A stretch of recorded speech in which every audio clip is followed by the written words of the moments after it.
Las manchas sanguíneas constituyen la base del estudio de la hematología forense, que estudia su mecanismo de producción, su forma, extensión, tamaño, situación, color, aspecto, cantidad y orientación. Las manchas de sangre se pueden agrupar en tres grandes clasificaciones. Número 1. Pasivas. Estas se crean cuando la fuerza que las produce actúa sobre su gravedad. Puede ser un patrón producido por goteos, flujos, coágulos y estancamientos. 2. Transferidas. Se producen cuando un objeto con sangre entra en contacto con la superficie de otro que no tiene sangre, como frotados y limpiados en general. 3. Proyectadas de impacto. Son creadas cuando sale la sangre expuesta por un objeto en acción o una fuerza mayor que la fuerza de gravedad, como las salpicaduras, los manchones, los borbotones o la presión arterial. Otros patrones incluyen puntos de mosca, lagunas y manchas esqueletizadas. Ahora hablemos de los tipos de manchas de una manera más detallada. Manchas de sangre por goteo de altura. Esta se produce al caer la gota de sangre desde la fuente productora hasta el soporte, impulsada por la fuerza de la gravedad. De muy poca altura el contorno es regular. A medida que se aleja el contorno se va haciendo irregular. Luego presenta salientes en forma de estrella y posteriormente se aprecia rodeada de gotas secundarias. Manchas circulares. Las manchas o gotas que se encuentran en superficies horizontales son de forma circular dependiendo de la altura desde donde caen. A mayor altura, el impacto puede ocasionar que se proyecten en forma de estrellas. Manchas estáticas. Huellas que gotean sobre un plano inclinado sin que la persona tenga movimiento, se presentan ovaladas y alargadas con escurrimientos largos en la parte inferior. Manchas dinámicas. Son huellas de sangre que caen en un plano horizontal y que están animadas en movimiento lento. Se presentan con estrías en uno de sus lados que indican la dirección de su movimiento. Cuando el movimiento es rápido, se presentan en forma de lágrimas, con una sola estría o alargamiento que igual indican la dirección del movimiento. Las manchas producidas por un goteo interrumpido sobre un plano horizontal se presentan con un rastro de sangre en forma de franjas desplazándose estrías en los lados, que según su dirección indican su movimiento. Ahora hablemos de la salpicadura. Esta es una mancha resultante de la sangre al golpear un objeto. Se reconocen dos tipos de salpicaduras. El primero es la salpicadura de proyección, que resulta cuando las gotas de sangre se lanzan lejos del objeto que origina el impacto, como un martillo, por ejemplo.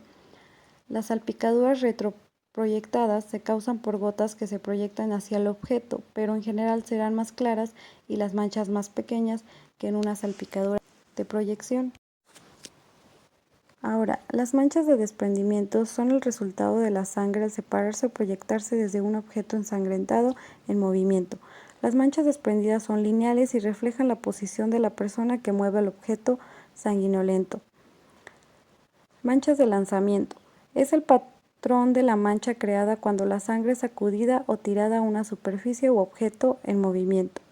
El patrón arterial es el patrón de la mancha que resulta cuando la sangre sale del cuerpo bajo una presión ejercida causada por el rompimiento de una arteria. Recordemos que las manchas de proyección son las manchas que tienen forma de gota o de salpicadura. Una cosa por mencionar es que el tamaño, la figura y el número que resultan de la mancha van a depender del tipo de fuerza que se utilice para hacer brotar la sangre, como las siguientes. Número 1. Producida por una velocidad de bajo impacto. El impacto de baja velocidad es afectado por la fuerza de gravedad. Su caída es de forma horizontal y puede producir goteos sobre sangre. 2. Velocidad media, la agresión. El impacto a velocidad moderada puede ser producido por un objeto contuso o punzante.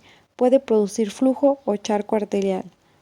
Cuando la arteria es lesionada, la sangre sale disparada hacia la pared, eventualmente baja debido a la fuerza de gravedad. 3. Impacto de alta velocidad por una fuerza mayor puede ser producido por las armas de fuego o explosivos. No describe la velocidad de las gotas de sangre cuando viajan por el aire, solo describe la cantidad de energía necesaria para crear las manchas.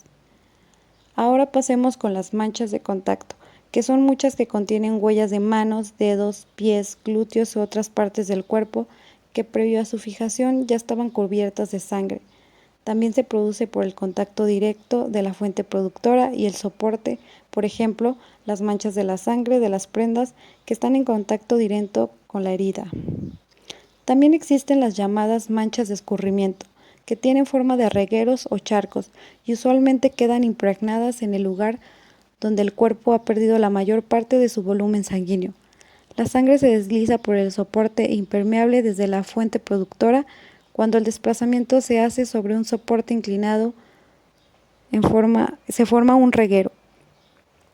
El escurrimiento, o más bien lago hemático, es el patrón que resulta del flujo de la sangre que sale del cuerpo a una presión baja, formando un charco de sangre.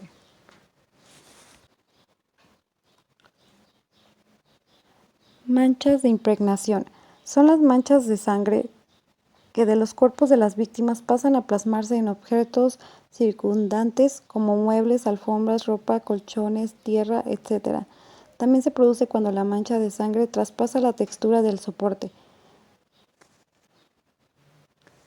Mancha por emplaste es el resultado de transferir sangre a un objeto mediante un elemento móvil manchado de sangre. Y manchas de limpieza.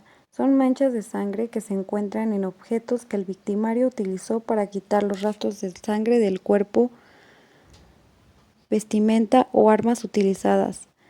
Casi siempre estas manchas prevalecen en paños o trapos que se utilizan para limpieza. También se produce cuando hay intento de limpiar la escena o bien cuando la superficie se ve enjuagada.